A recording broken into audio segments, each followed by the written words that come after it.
ప్రస్తుతం ఈమె చేసిన పోస్ట్ సోషల్ మీడియాలో వైరల్గా మారింది. రష్మి సోషల్ మీడియాలో చాలా యాక్టివ్గా ఉంటుంది, అందరికీ తెలిసిన విషయమే, ప్రత్యేకంగా చెప్పుకోవాల్సిన పని లేదు.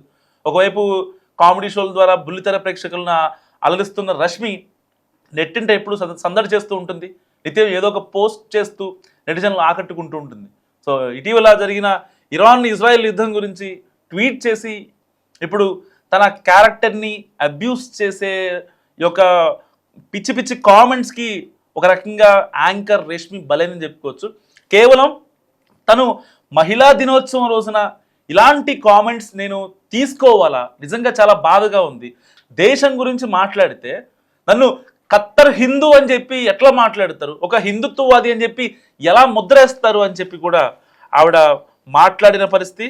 సో పర్టికులర్గా యాంకర్ రష్మి గురించి అంటే అంత దారుణంగా ట్వీట్లు చేయాల్సిన అవసరం, తన ఇన్స్టాగ్రామ్ ప్రొఫైల్లోకి వెళ్ళి మరి తన ఇన్స్టాగ్రామ్ ప్రొఫైల్లో మీరు ఒకసారి గమనిస్తే కుక్కలు అన్నీ చాలా బ్యాడ్ వర్డ్స్, అంటే చెప్పలేనటువంటి బ్యాడ్ వర్డ్స్, ప్రైవేట్ పార్ట్స్ గురించి, ఆవిడ ఎవరితో దిగిన పిక్ గురించో, ఆవిడ కొంచెం అంటే బేసిక్గా ఆవిడ కొన్ని అంటే ట్రెండీ అవుట్ఫిట్లో కొన్ని పిక్స్ పెడుతూ ఉంటారు, వాటికి వెళ్ళి ఆవిడ ప్రైవేట్ పార్ట్స్ గురించి మాట్లాడుతూ ఆఫ్ ద రికార్డ్లో ఒక ముఠా పని చేస్తుంది.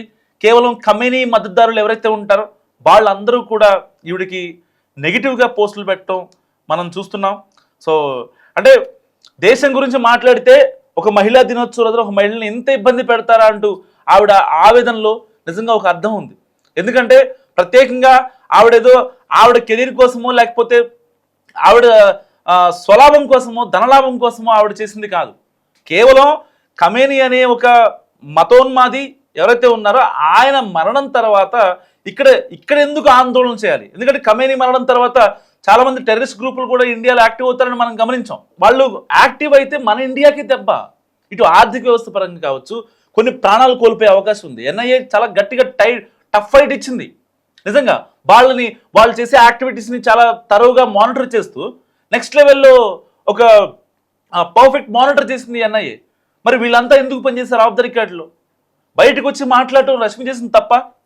ఎందుకు మాట్లాడకూడదు రష్మి?